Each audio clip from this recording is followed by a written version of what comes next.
விஜய் சில குட்டி கதைகள்லாம் பேசினார். அப்பா தேடுறோம், எங்கே உங்கள் அப்பா காணோம் அப்படின்லாம் சொன்னார். எப்படி பார்க்குறீங்க? மாண்பை மீறி இருக்காரா?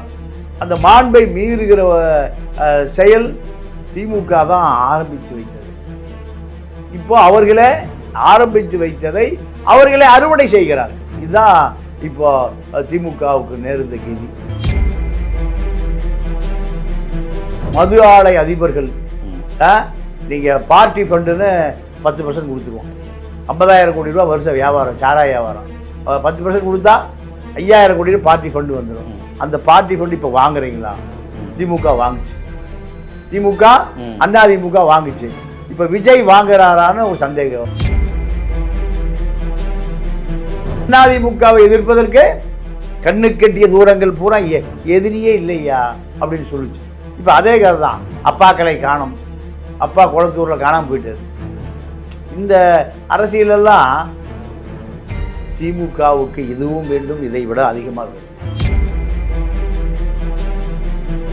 திராவிட இயக்கம் சினிமாவால் கட்டப்பட்டது.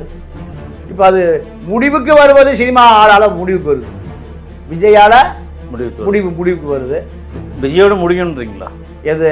இந்த சினிமா கண்டிப்பாக முடியும்.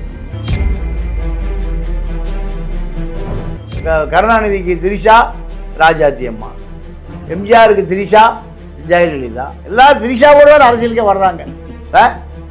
திரிஷா இல்லாமல் அரசியலுக்கே வர்றது இல்லையே.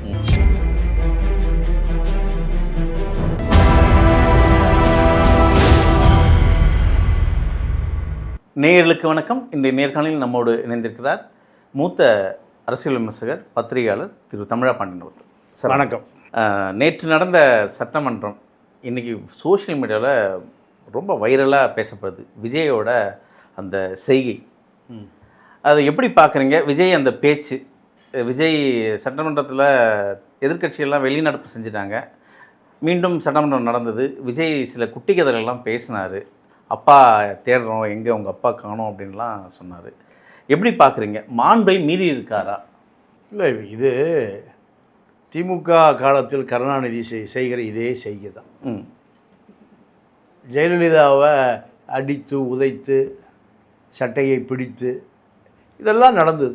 சட்டமன்றம், நான் ஒரு முறை சட்டமன்றத்தில் இருக்கிற பொழுது ஜார்ஜே நீங்கள் அந்த மைக் எடுத்து அடித்து போலீஸ், அப்போ தேவாரம் கமிஷனர் லத்தி சார்ஜே நடந்தது. பல எம்எல்ஏக்கள் வெளியே வரும்போது ரத்த காயத்தோடு போனதை நான் பார்த்தேன், என் வாழ்நாளில் பார்த்தேன்.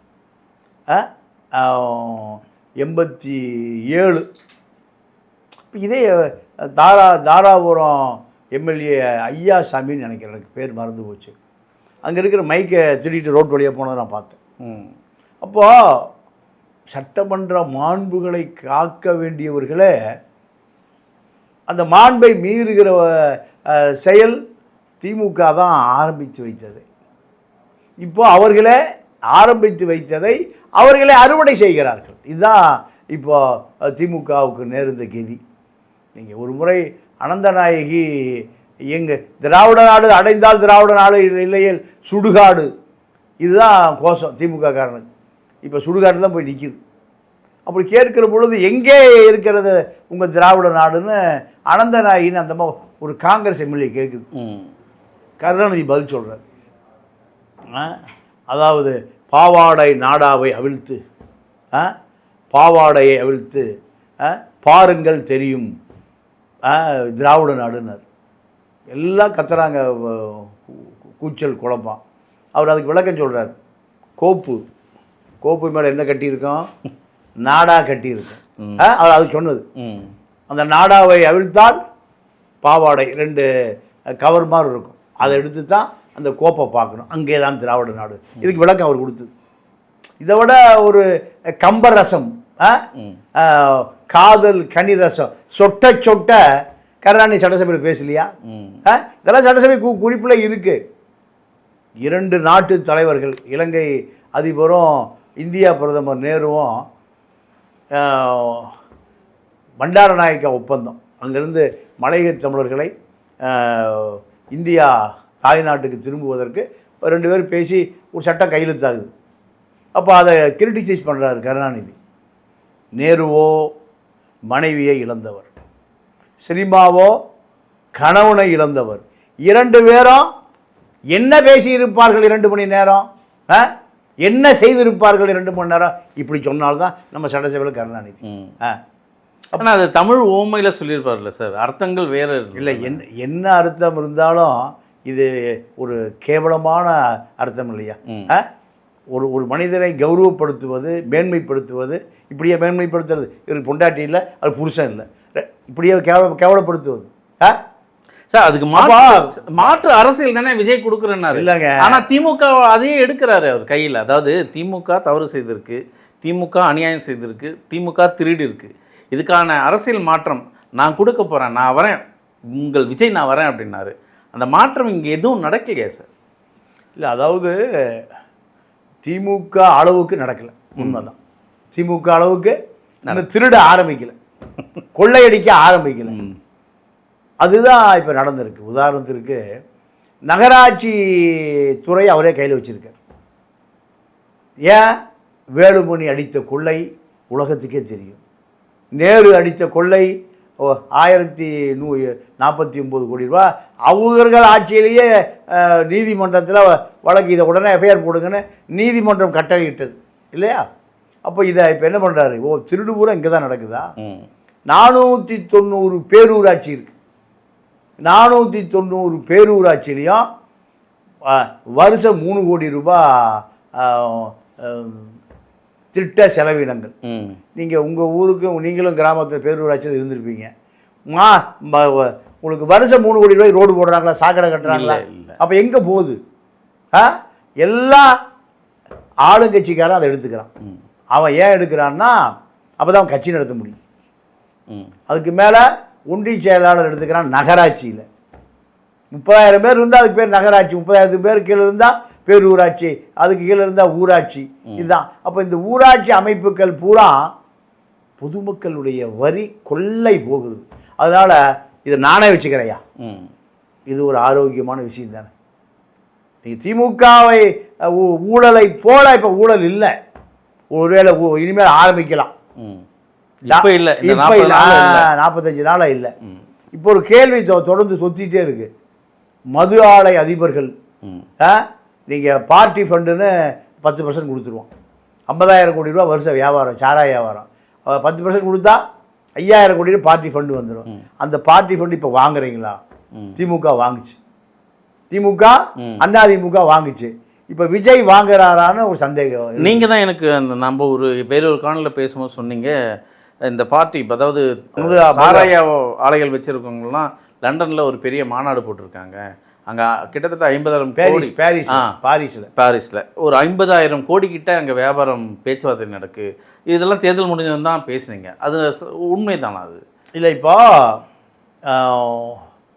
இந்த டாஸ்மார்க் கடை எல்லா கடையும் ஆளுங்கட்சிக்கு தான் கொடுப்பாங்க, ஆளுங்கட்சி தான் நடத்துவான். இப்படி செந்தில் பாலாஜி காலத்தில் 2,000 கடை அரசுக்கு வரி கட்டாமே நடத்துனாங்க. அதுதான் அவர்கள் தான் செந்தில் பாலாஜியினுடைய கரூர் கம்பெனிஸ். அவன் பூராமல் 200 பேரை மெயின்டைன் பண்ணணும். 2,000 பேர் இன்ட்டு 200 40,000 பேர். ஸ்டாலின் வராரா 40,000 சேர் ஃபுல்லாயிரும், உதயநிதி வராரா 40,000 சேர் ஃபுல்லாயிரும். இந்த அரசு வரியை ஏமாற்றி நீ சாப்பிட்டுக்க, நீ கூட்டத்தை காட்டு. எல்லாம் ஓல்வா பஸ்ஸில் தான் வருவான், எல்லாம் சரக்கு அடிச்சுட்டு ஏசியில் வந்துட்டு கூட்டம் முடிச்சுட்டு அதே 200 கூட்டிகிட்டு ஊருக்கு போயிடுவான். இதுக்காக செந்தில் பாலாஜிக்கு டாஸ்மார்க் கொடுக்கப்பட்டது. செந்தில் பாலாஜி மேலே இப்போ வரைக்கும் நடவடிக்கையே இல்லையே. கம்பீரமாக ஊழல் பேர் வழிகள் பூரா எங்கே உட்காந்துருக்கான்? சட்டசபையில் உட்காந்துருக்கான், எதிர்த்து வேற குரல் கொடுக்குறான். அப்போ ஏன் பம்மறைங்க? தடுமாற்றம் வருத உள்ள விஷயம். நீங்கள் இன்னும் உங்களுக்கு நீங்கள் ஊழல் பண்ணல சார். ஊழல் பண்ண மேலே பார்த்தா கோவம் வரணுமா இல்லையா? கோவம் வரலையே. நேரு மீது நடவடிக்கை இல்லையே, மூர்த்தி மீது நடவடிக்கை இல்லையே. சேகர் பாபு முதலமைச்சரே சொல்கிறார், என்ன சொல்கிறாரு? தங்கத்தை பூரா உருக்கி விட்டானுங்கிறார். உருக்கின தங்கம் எங்கே? அரசு கஜானாவில் இல்லை, எங்கே இருக்குது? கண்டுபிடிக்கல. இப்போ இந்த வடபள்ளி முருகன் கோயிலில் பின்னாடி கல்யாண மண்டபம்லாம் கட்டினாங்க, கோயில் பணத்தை எடுத்து. இப்போ அப்படியே நிறுத்தி விட்டாங்க. கோயில் பணத்தை எடுத்து கட்டக்கூடாது, அரசு நிதியில் தான் கட்டணும்னு பாதி வேலை முடிஞ்சு போச்சு. கல்யாண மண்டபம் எல்லாம் பண்ணுறதுக்கு. ஏன்னா ஒரே நேரத்தில் 1000 கல்யாணம் நடக்குது. எங்கே? வடபள்ளி முருகன் கோயில். ஆமாம். கந்தசாமி இப்போ ஃபுல்லாக ராமசாமி பையன் தாலி கட்டிடுறான் கும்பலில் கூட்டத்தில். ஒரே நேரத்தில் 1000 குடும்பம் வந்தால் எவங்க எந்த மாப்பிள்ளை பிடிக்குதோ அங்கேயே தாலி கட்டி மாறி போச்சுக்கிறான். குடும்பம் நடத்துக்கடா போங்கடா, இப்படி ஓடிட்டு இருக்கு. அப்போ ஊழல் நடந்ததுன்னு நீ பார்க்குறீங்க. அதனால் ஏன் நடவடிக்கை இல்லை? மக்கள் அதானே கேட்குறான். கேள்வி மட்டும் கேட்குறீங்க, நடவடிக்கை இல்லைன்னா அப்போ நீங்களும் பார்ட்டி ஃபண்ட் ஆரம்பிச்சிட்டிங்களா? ஏன்னா முதலாளி சும்மா விட மாட்டான். இப்போது செல்வராஜ்னு பிடிபுள்ளியில் ஒரு அதிகாரி இருக்கார். அவர் தான் செக்ரட்டரி. 5000 கோடி ரூபா பழைய ஆட்சியில் கமிஷனை வாங்கிட்டு கான்ட்ராக்ட் கொடுத்துட்டு போயிட்டான். இப்போ இந்த ஆட்சி வந்து 5000 கோடி ரூபா கொடுக்கணும். யாருக்கு? பழைய கான்ட்ராக்ட்காரனுக்கு. இப்போ பழைய கான்ட்ராக்ட்காரங்கிட்ட இப்போ புது ஆள் என்ன சொல்கிறாங்களா, எங்களுக்கு கமிஷன் கொடுக்குது. செல்வராஜ் கமிஷன் வாங்குறாரு. பிடபிள்யூ செக்ரட்டரி அவர் யார் கீழே வேலை பார்க்குறாரு? ஆதவுக்கிட்ட கீழே வேலை பார்க்குறாரு. 5000 கோடி ரூபாய் எல்லாமே மிஸ்டர் 10% தான். 5000 கோடி எவ்வளோ? 10%, 500 கோடி. இப்போ இந்த 500 கோடி எங்கே போகுது? இல்லை செல்வராஜ் பணம் வாங்குறது இல்லையா? மிஸ்டர் க்ளீன் சொல்கிறாங்களே. இல்லைங்க, நான் கேட்குற கேள்வி, செல்வராஜ் முதல்ல யார்கிட்ட வேலை பார்த்துட்டு இருந்தான்னு வேலுட்டு வேலை பார்த்தார். வேலு அட்டையிலேயே பாலம் கழித்து பல 1000 கோடி அடிச்சுட்டு போயிட்டார். அட்டையிலேயே அவரும் கம்பீரமாக வராரு. அதுக்கு முன்னால் எடப்பாடிக்கு வேலை பார்த்தாரு. ஏன் இந்த ஆளையே வச்சு வேலை வாங்குறீங்க? அவர் கரெக்டாக கப்பம் வசூல் பண்ணி கொடுத்துருவார். இப்போ ககன்தீப் சிங் பேடி என்ன சொல்கிறாரா, யாரும் லஞ்சம் வாங்கக்கூடாது, விஜய் வாங்குது நான் கொடுக்குது. இப்போ நகராட்சிக்கு இயக்குனராக தஞ்சாவூர் கலெக்டர் பிரியங்கா அந்த அம்மா போட்டிருக்காங்க. பழைய அதே பிரதீப்னு ஒருத்தர் நேருக்கு செல்ல புள்ள, அவர் இப்போ காளியப்பன், பிரியங்கா, இப்படி ஒரு கோஷ்டி வசூல் ஆரம்பிச்சிருச்சான். அப்போ இதெல்லாம் உங்களுடைய கவனத்துக்கு வருதா? இது இப்போ தெரியாது, 6 மாதத்தில் 3 மாதத்தில் இதெல்லாம் பூதாகாரமாக வெடிக்கும். அரசு அதிகாரிகள் இந்த அரசுக்கு ஒத்துழைப்பதே இல்லை. விஜய் பிறந்த நாளுக்கு வண்டலூர் ஷூ பூரா ஃப்ரீ 2 நாளுக்கு அறிவிச்சாங்க. 3 நாள் ஃப்ரீ. ஆமாம், ஒருத்தர் கூட உள்ளே போய் பார்க்கல. அப்போ எதுக்கு ஃப்ரீ? ஒருத்தர் கூட உள்ளே போய் பார்க்கலீங்க. ஏன் என்ன காரணம் தெரியுமா? ஆன்லைனில் புக் பண்ணுக்கு அந்த ஆன்லைன் பிரிண்ட் எடுத்துகிட்டு வாங்கிட்டாங்க. பாட்டி ஆன்லைனுக்கு உட்காந்து அடித்து பிரிண்ட் எடுத்துகிட்டு போகுமா? பாட்டி பேரனை கூட்டிகிட்டு போகுது இல்லையா? அப்போது காசு தரணும், மக்கள்லாம் கரெக்டாக பண்ணுறான். காசு வேண்டாம், ஃப்ரீ ஆன்லைனில். இந்த நாடு இன்னும் வீட்டுக்கு வீடு ஆன்லைன் போயிடுச்சா? அப்போது அதிகாரிக்கு மக்களோட தொடர்பே கிடையாது. அப்போ வன அமைச்சர் என்ன பண்ணுறாரு? அவருக்கு அதிகாரியோடு தொடர்பு கிடையாது. இப்படியெல்லாம் நிறைய குளறுபடி நடக்குது. இந்த குளறுபடிகளை யார் சரி பண்ணுறது? இது சரி பண்ணலைன்னா பழைய குருடி கதவை திரடி திமுகவை போல தான் மாறும். இடைத்தேர்தலில் தோல்வி, அப்புறம் அடுத்து மக்கள் வேறு தலையை தேட ஆரம்பிக்கும். திமுக ஊழல்னா அதிமுக ஓட்டு போடுவான், அதிமுக ஊழல்னா திமுக ஓட்டு போடுவான். அதே சூழல் வருவதற்கான அறிகுறிகள் தெரிகிறது. சார், இந்த அப்பா கதை பற்றி என்ன சொல்கிறீங்க சார்? அது பேசலாமா? இல்லைங்க, அதாவது ஜெயலலிதாவை ஒரு முறை சட்டசபையில் சொல்லிச்சு, கண்ணு கெட்டிய தூரம் பூரா எதிரிகளையே காணுமே. யாரை? ஸ்டாலினை. கருணாநிதி வர்றதில்லை, ஸ்டாலினை அந்த அம்மா சொல்லிச்சு. ஸ்டாலின் கடைசி பெஞ்சில் வந்து உட்காருவார், அப்படியே பின்னாடி போயிடுவார். அப்போ அதிமுகவை எதிர்ப்பதற்கு கண்ணு கெட்டிய தூரங்கள் பூரா எதிரியே இல்லையா அப்படின்னு சொல்லிச்சு. இப்போ அதே கதை தான். அப்பாக்களை காணும், அப்பா குளத்தூரில் காணாமல் போயிட்டார். இந்த அரசியலெல்லாம் திமுகவுக்கு எதுவும் வேண்டும், இதை விட அதிகமாக வேணும். ஏன் சார் அப்படி சொல்றீங்க? அவ்வளவு ஊழல், லஞ்சம், சமூக விரோத செயல் அத்தனையும் இந்த அதாவது ஒரு சட்டசபையும் ஒரு ஆட்சி எப்படி நடக்கக்கூடாதோ அதற்கு இவர்கள்தான் காரணம். அவ்வளவு நடந்து அஜித்குமார் திருப்பவனத்தில் அடித்தே கொல்லப்பட்டான். பென்னிஸ் ஜெயராஜ் அதிமுக ஆட்சியில் காவல் நிலையத்தில் கொல்லப்பட்டான். கேட்க நாதி இல்லை. ஐயா அதிமுக ஆட்சியில் அனில் அகர்வால் யார் நீங்கள் ஸ்டெர்லைட்டு அவனுக்கு மொத்த தூத்துக்குடி மாவட்டமே ஒரு வாரம் அவன் கட்டுப்பாட்டுக்கு போயிடுச்சு. இப்படிலாம் நடந்ததா இல்லையா அந்த திராவிட ஆட்சியில்? அப்போ திமுக அதிமுக ரெண்டும் வேறு இல்லை, ரெண்டும் ஒரே குட்டையில் உரிய மட்டைகள் தான். ஆனால் இன்றைக்கி சோஷியல் மீடியாவில் விஜய் சொன்னதுக்கு அதுக்கு எதிர்வினையாக அவர் மேலேயே ட்ரோல் ஃபேக்டாக இருக்கார். அவர் இப்போ படத்தை போட்டு அப்பா யாருன்னு தெரியுதான்னு கேட்டு இருக்காங்க. அவர் ட்ரோல் பண்ணது அவர் மேலேயே வருது. அதாவது திமுக அதிமுக தாவேகா இவர்களுடைய அரசியல் கட்டுமானம் எங்கே இருக்குன்னா சினிமா தேட்டரில் தான் இருக்குது. சினிமா தேட்டரில் என்ன இருக்கும்? சினிமா தேட்டரில் ஏதாவது மாண்பு எதிர்பார்க்க முடியுமா? அங்கேயும் சட்டமன்றத்தில் நேற்று விசில் அடித்தாங்க. அதுதான். அப்போது இந்த திராவிட இயக்கம் சினிமாவால் கட்டப்பட்டது. இப்போ அது முடிவுக்கு வருவது சினிமா ஆளால் முடிவுக்கு வருது, விஜயால் முடிவுக்கு வருது. விஜயோடு முடியுன்றீங்களா? எது? இந்த சினிமா கண்டிப்பாக முடிஞ்சிடும். விஜய் தான் திராவிட இயக்கத்துடைய கடைசி. நீங்கள் இவரை ஏன்னா அது சினிமா தானே திராவிட இயக்கம். அண்ணா பெரியார் கொள்கை ரீதியாக வளர்த்து வச்சார். அண்ணா என்ன பண்ணார்? பெரியாரை காலி பண்ணிவிட்டு தம்பி உன் தங்க முகத்தை காமி. யார் முடிஞ்சிய? எம்ஜிஆர். ஆமாம், முடிஞ்சு போச்சே. கொள்கை சித்தாந்தம் கம்யூனிசம் அம்பேத்கரிசம் எல்லாம் முடிஞ்சு போச்சு. அண்ணாவே அதை ஊற்றி மூடிட்டார. அப்போ இப்போ என்ன எங்கே வந்து நிற்கிது? சினிமா தேட்டரில் போய் முதலமைச்சரை தேடி எடுத்து கொண்டு வந்து உட்கார வச்சிருக்கான் இல்லையா? மக்கள் இப்போ ஏமாற்றுக்கும் தான் மிச்சமாக இருக்கா மக்கள். இப்போ திராவிட இயக்கத்தின் மீது உள்ள வெறுப்பு தான் எங்கே போகிறான்? விஜய் கிட்ட. சரி, ஊழல் பண்ணாத, லஞ்சம் வாங்காத, மக்கள் சொத்தை கொள்ளையடிக்காத. இந்த பயிலவெல்லாம் கொள்ளையடிக்கிறான், பெருங்கொள்ளை அடிக்கிறான். இதுக்காக தான் விஜய் கொண்டு வந்து வச்சிருக்கு. விஜயை கொண்டு வந்து வைத்தது மக்களுடைய பெரும் நம்பிக்கை.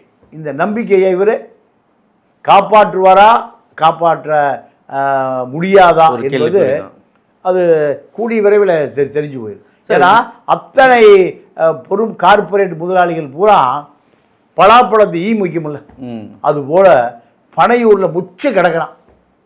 அதிகாரம் எங்கே இருக்குது, எப்படி அதை நம்ம அனுபவிக்கலாம்? ஏன்னா தமிழ்நாடு என்பது நீங்கள் வட இந்திய அதிகாரி தமிழ்நாட்டுக்கு வந்து கோடி கணக்காக கொள்ளையடிச்சு இங்கே செட்டில் ஆகிடலாம். வேறு எந்த ஸ்டேட்லையும் இப்படி கொள்ளையடிக்க முடியாது. பேரூராட்சி நிர்வாகத்தில் நீங்கள் 490 பேரூராட்சி தமிழ்நாட்டில் இருக்குது. ஒரு பேரூராட்சி 3 கோடி ரூபாய் வருஷம். 490 500 பேரூராட்சி ஏறக்குறைய 1500 கோடி ரூபா. 1500 கோடி ரூபாயில் 40% கமிஷன் அதிகாரிகளுக்கு. அப்போ எவ்வளோ ஆச்சு? நீங்கள் 400 200 600 கோடி ரூபா அதிகாரிகளால் திருடி திங்கப்படுகிறது ஒரு சாதாரண ஒரு பேரூராட்சி. அதுக்கு மேலே நகராட்சி இருக்குது, மாநகராட்சி இருக்குது. இப்போ அது ரெண்டாக பிரிச்சுட்டாங்க, ஊராட்சி தனியாக. அப்போது இதெல்லாம் திமுக அதிமுக ஆட்சி காலத்தில் நடந்த அலங்கோலங்கள். இந்த அலங்கோலங்களை தட்டி கேட்க வேண்டும். இதுக்காக தான் விஜய் ஓட்டு போட்டிருக்காங்க. இவ்வளவு பிரச்சனை இப்போ அவர் மேலே இருக்குது. இதையெல்லாம் சரி செய்யலைன்னா, இதை திமுக ஊழலை ஒழிக்கலைன்னா விஜயும் ஒரு திமுகவுடைய ஆட்சியினுடைய நீட்சியாக போயிடும். ஆனால் இங்கே த்ரிஷாவோட கேக் வெட்டை செலிப்ரேட் பண்ணிகிட்டு இருக்கா சார். தலைமைச் செயலகத்தில் கேக் வெட்ட மறுப்பு தெரிவித்தார். ஏன்னா அந்த விஷயம் தாக்கி பல மரணங்கள் இருந்தனால அதை வேண்டாம் அப்படின்னு அவாய்ட் பண்ணார்.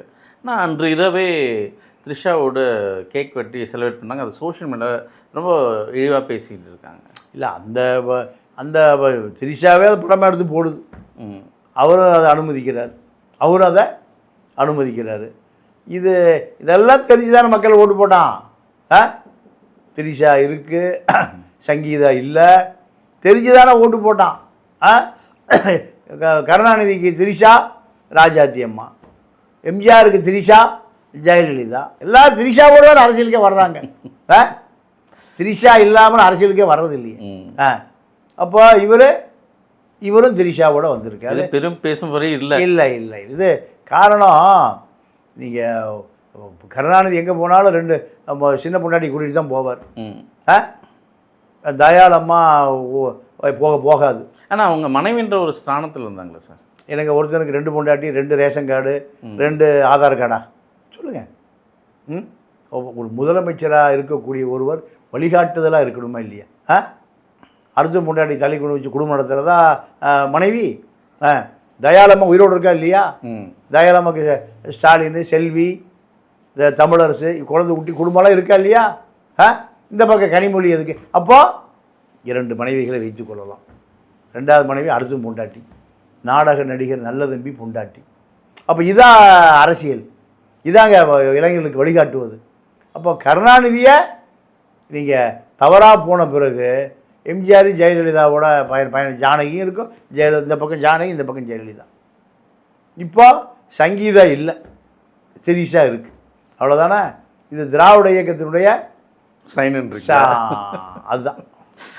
தொடர்ந்து பேசுவோம் சார். நன்றி, வணக்கம்.